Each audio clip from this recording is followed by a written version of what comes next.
Welcome back. We are going to get into this read that is about, we have the winter solstice coming up. And this winter solstice, which is December 21st, is actually going to be a very powerful one. I mean, one in 800 years, because we are going to have the great conjunction. This is where Saturn in Aquarius as well as Jupiter in Aquarius comes together and creates a powerful energy. And they have not conjuncted in 800 years. And then we also have the star of Bethlehem that will be happening at the same time. So let's just look to see if the universe has any insights on what we should be doing or what messages will be coming up or what is important here. So universe, thank you. Universe giving the perspective here, or asking for the perspective of what is going to be happening during this time. What is it that we need to know? How can we prepare ourselves? What is it? How is our lives going to change? Paradox. Shadow. Okay, so already I understand the aspect of the paradox, because let me explain something to you. Jupiter is an expansion. Jupiter wants to go free flowing and get as big as possible, as quickly as possible. Saturn is contraction. Saturn wants to become smaller or to stay in one place. And so these two together can be this very interesting paradox, because in some ways it works out well. Because the message that is coming across here is that you will grow your responsibilities. So you will have more responsibilities. As your life grows, so will your responsibilities. Or if you want your life to grow, be more responsible about your life. Do you see how that's kind of like, oh, what in the world? As you want to expand out, as you want to have more, as you want to flourish, as you want to be abundant, you have to be much more responsible, much more precise, much more consistent, much more simplified, much more contracted with what it is that you need to do. So just beautiful Jupiter energy just left on its own is like, you're just lucky. Just luck is a flowing your way. You don't even have to you sneeze a certain way and you have all the luck that you need. Saturn energy naturally is just contraction. Like if it's something that takes 2 years to do it, it's going to take you 10 years to do it. Because what Saturn does, Saturn is actually my favorite planet. And the reason why it's my favorite planet is because it weeds things out. Sometimes people don't like Saturn because it's so binding. But here's the thing. Anything that is built during a Saturn period will take 20 times longer to knock down, because it took 20 times longer to build up. And it weeds out the things that are not important. So you might be doing 15 things when really you need to do 1 or 2 things. And by the end of that Saturn period, everything else will be boom, boom, boom, boom, knocked out, and only the important stuff will be there. Sacred sexuality has everything to do with your creativity, your ability to create in this life. Do you feel like you've been able to create the life that you wanted to create? Do you feel like you have all the access that you need in order to be able to have this life that you want? Do you feel that? Fate. There's this sense of it is time for you to step up. It is time for you to be doing something.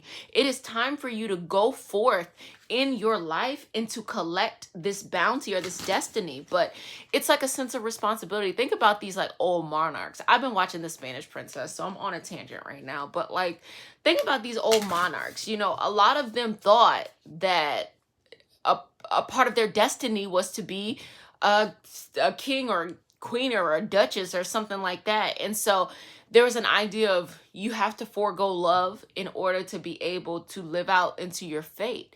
And so that was something that they bought into, this concept of love, you know, which I love.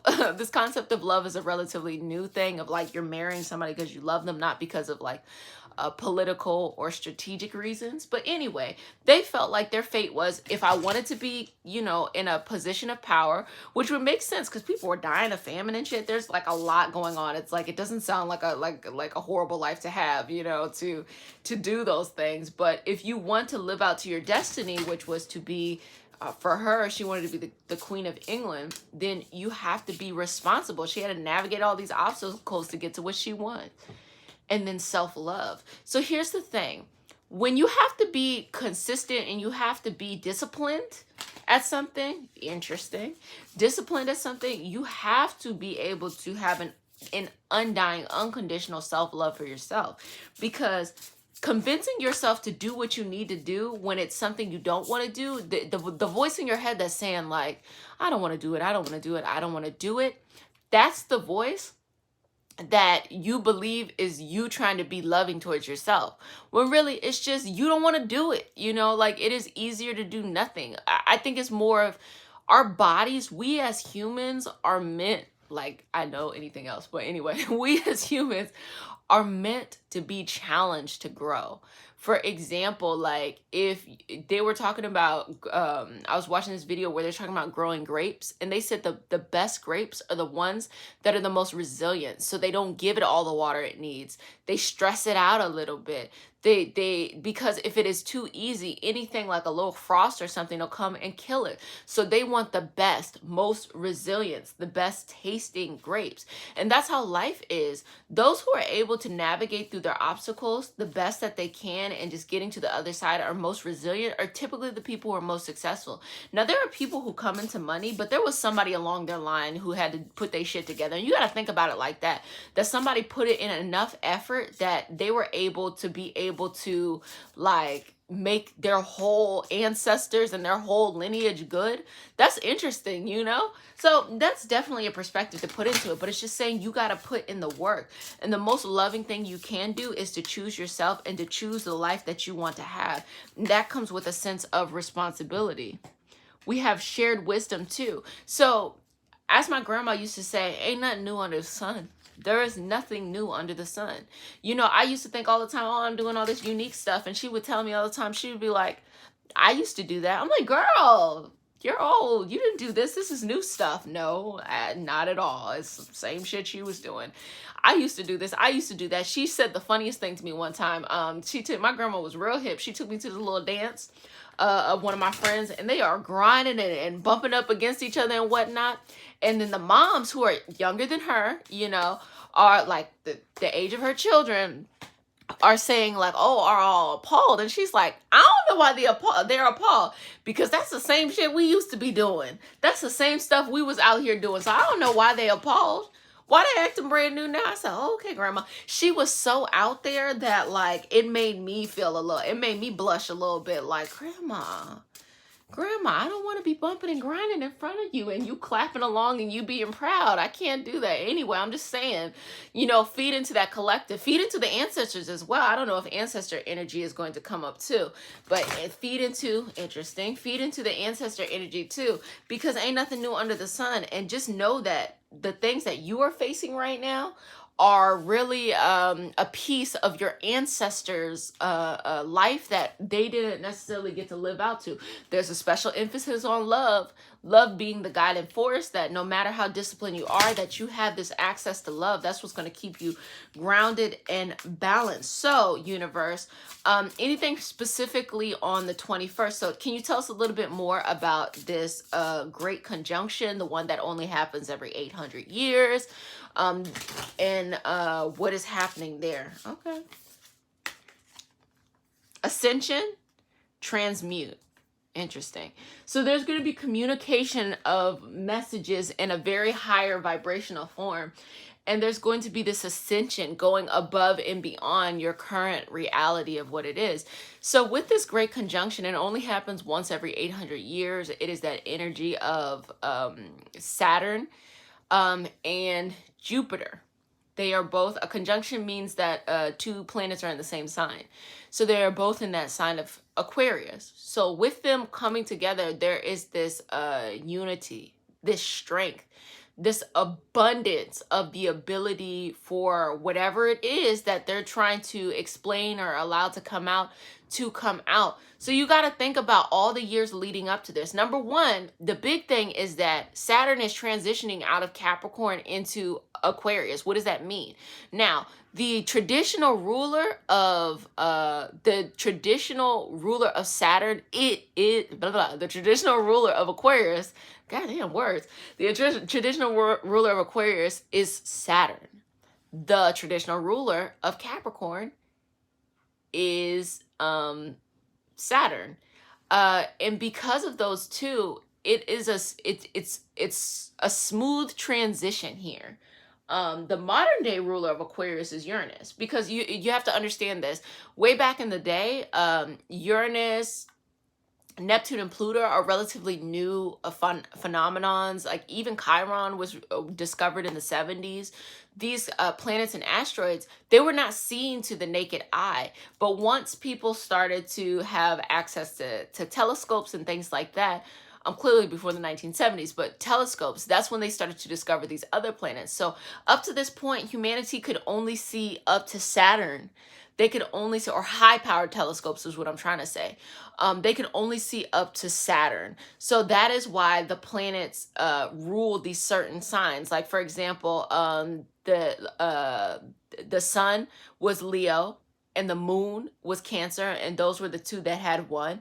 But then you had, Mercury, which was ruling Gemini and Virgo, which it still does. You have Venus, which is ruling Taurus and Libra, which it still does. But at that time, you also had Mars that was ruling Aries, and Pluto, Aries in Scorpio, but now Pluto rules Scorpio. You used to have a Saturn, which we're talking about now, that ruled Capricorn and ruled Aquarius, but now it only rules Capricorn. Now, let me explain to you the difference, because Saturn is contraction, right? And Capricorn is all about discipline. Capricorn is all about delayed gratification. That's what that contraction is about. Delayed gratification, it's talking about living up to the best expectations of the institution, making the institution as strong as possible. And if it does not serve the greatest good, the things start to crumble. Being a part of an institution giving you enough more strength and power than being solitary and things like that. And then when you move on to Aquarian energy, it's very different. It's not about the institution, it's about the individual, and it's about the collective. It's about the individual being responsible for giving themselves the life that they want, for being able to live to a higher moral compass. It's also about bringing the future you want to you. You are pulling it. So things that are Aquarian are people living in the present, but also have that aspect of the future. There's something about the Aquarius energy that is always future. It is the representation of electricity. It is the representation of technology. So all of those things pulling that forward. And so now, just a simple prediction is that with COVID specifically, Saturn going into Aquarius and this overall looming conversation of walking into the age of Aquarius, understanding there that technology is going to be hand in hand on, preventing global pandemics and things like that. That's an obvious thing. But here's the thing. You got to understand, at least from the perspective of the U.S., you had a whole administration of people who came in and got rid of certain medical technologies or funding for that because they didn't think it was that big of a deal. But now we know through Saturn and Capricorn, that shit was a big deal. And so now we're going to be upping that to a whole nother level. Like, we went through this because we are not about to go through this shit ever again, because we now have the technology, and we're going to put certain things in place so that we can be very much so preventative and not have to be reactionary to these kind of things. So let me jump in here and see what is going on. Okay, got it. Anything specifically with the winter solstice, my boo loves the winter solstice. They say all the time that they're like, oh my gosh, it lets me know summer's around the corner because the days are getting longer. I'm like, that's cute. Full moon, so there's a harvest coming up. Lunar eclipse, there's some shadow work that needs to be done. Waning crescent, surrender, restore, reflect. So that's that Sagittarian energy that's happening. Okay, you have the 8th house. You have Leo. We were just talking about the sun. What else do we got going on here? As we are understanding the winter. Oh, well, that makes sense for the winter solstice because the sun is going to be out. And see yourself surrendering to the sun. See yourself surrendering to the light that's going to come into your life.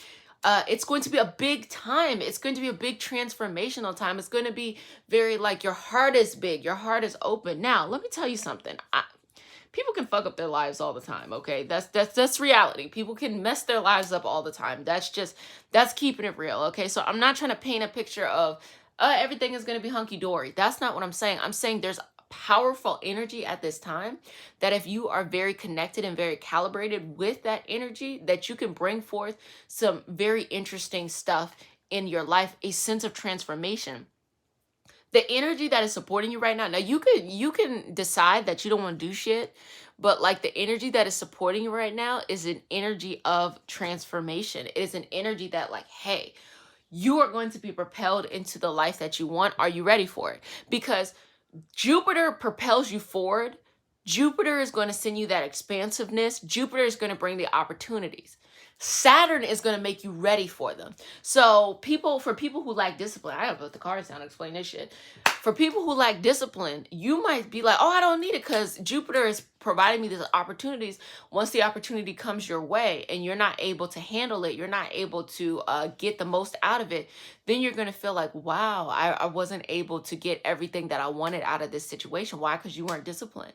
And the exact on the reverse, you are so, disciplined. You are so like, I need to do this, I need to do that you also need to be aware of opportunities. Don't be afraid to jump into something that is bigger than you, as long as you know, like, look, I know that I've been a problem solver and I've just been figuring this out. So I'm going to keep on figuring this out. So you have to, when the opportunities present themselves, not be afraid to jump into exactly what it is you need to do. Pluto. So I just told you Pluto is the modern ruler of Scorpio. So there's this emphasis on the winter solstice as a marking point, December 21st, as a place where you are going to have this huge, enormous transformation, or the transformation process begins. It has a lot to do, especially with this Aquarian energy coming into the picture, a lot to do with technology, electricity. Also, Aquarians make their own rules. Capricorn energy is about following the rules in following the rules, not so much to a T, but following the rules so much that you are exceeding it. So if someone says do A, B, and C, Capricorn energy is you do A, B, C, D, E, F, G, H, I, J, K, L. Like you do all above and beyond, and you're blessed tremendously. Aquarian energy, because this December 17th is when that shift is going to start to happen. You're not going to feel it suddenly. It's going to be a transition, as most things are. That Aquarian energy is you make your own rules. So whatever life you want to have going into the new year, you have to decide what you want, not based on the institution. Let me explain what that means. Some people be like, oh, I want to have a career and I want to have a family. I don't know how I can do it both. That is Capricorn thinking, because Capricorn knows that they have to bend to the institution, that the institution has certain things in place that they have to work with. And then they're trying to set up their own family institution. Aquarius is not that energy at all. Aquarius is saying, you know what? I'm going to work remote. So I'm going to save time on commuting to work. I have more flexibility at home, and I'm able to have the life that I want. As long as I'm making enough money, I get enough support from my family, or I'm able to afford it. So I choose a career in technology, which will give you some money. If I choose a career in those kind of things, then I should be good. Capricorn doesn't like that. Capricorn feels like that's scary. Capricorn likes the sense of the institution as protection. And I'm not simply saying all people who are Capricorns. I'm saying Capricorn energy. Capricorn and Saturn likes that. Aquarius and Saturn is saying it's time to make your own rules, because you are being a trendsetter.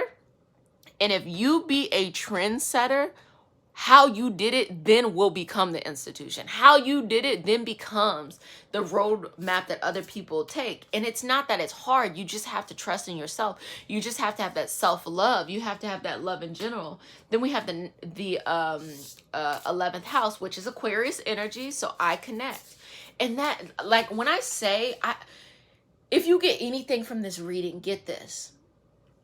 You being able to transform into an abundant life with all the energies around you is not hard. It's super simple. Decide what you want, make it make sense for you, and have a big goal. The hardest thing, though, is you trusting in yourself. That's the only thing that's going to be hard. Why? Because in order to have discipline, you have to trust in yourself. In order for you to be disciplined in something that no one else is doing except for you, you really have to trust in yourself. And so many people lose out on beautiful opportunities that the universe is pulling their soul to and saying, pull that life to you now, because they don't trust in themselves. They look back and they're trying to run and catch up. And there's always this feeling of trying to do this get rich quick kind of thing, because you're always running. Cut that shit out. Instead, Connect to this higher message. Connect to something that's bigger than you. Conjunction, that is talking about the great conjunction that is happening on this day. Now let's get into the Star of Bethlehem. What is going to be happening here? Because the important part of this is, of course, the Star of Bethlehem is what led the Magi to be able, you know, the wise men to be able to see where baby Jesus is, to show up and to bring, you know, the gifts of frankincense and myrrh. And just, I mean, even think about the fact that outside of the connection to Christianity, a lot of lineages use healing herbs such as frankincense and myrrh.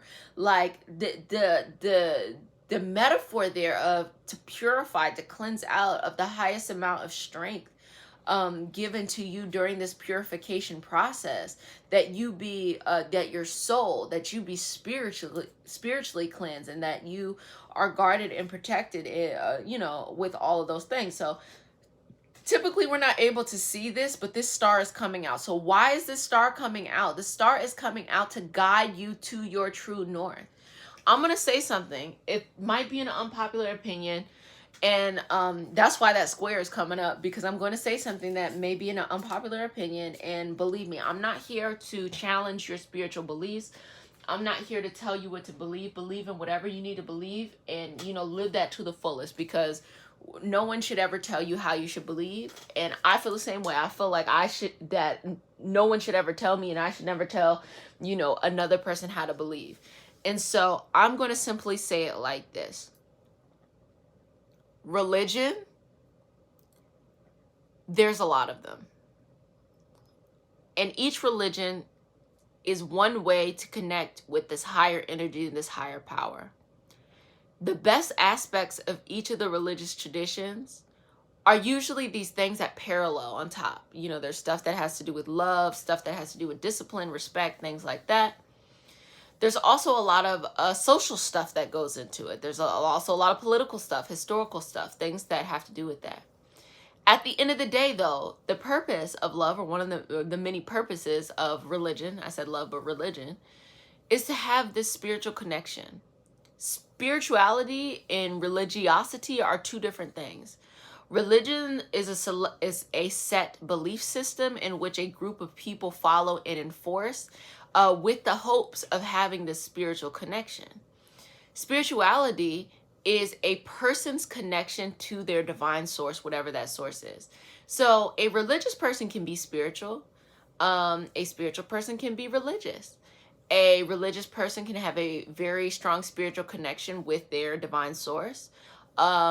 A religious person can do the same thing. A spiritual person can do the same thing. A religious person cannot be spiritual too, because they're just so hung up on like the dogma and the political and the man aspects of stuff that they don't necessarily have the connection with the universe source. I'm simply saying that as we walk further and further into history, further and further into time, religion will not be able to explain all the phenomenons that we will have in the future. And again, I already told you, unpopular opinion. So I'm not saying it to devalue what religion is. I'm simply saying that we got to understand that Homo sapiens have been around for quite a while. And before the most recent major religions, they had their way of understanding, and it worked until it didn't. Why did these most recent religions have such a huge surgence? Because, you know, what was working at the moment, maybe there needed to be a revamp. And let's not be crazy to think that things don't continue to need to revamp as we grow. I mean, one of the biggest things is we don't really understand like extraterrestrial life. We don't understand alien life. And I'm not saying that to say that some like, you know, green alien with a moon suit is going to pop out. I'm simply saying that we know that space is endless. We know that the universe is endless. And we know also that certain planets like Mars used to have an environment like Earth and has already burned out.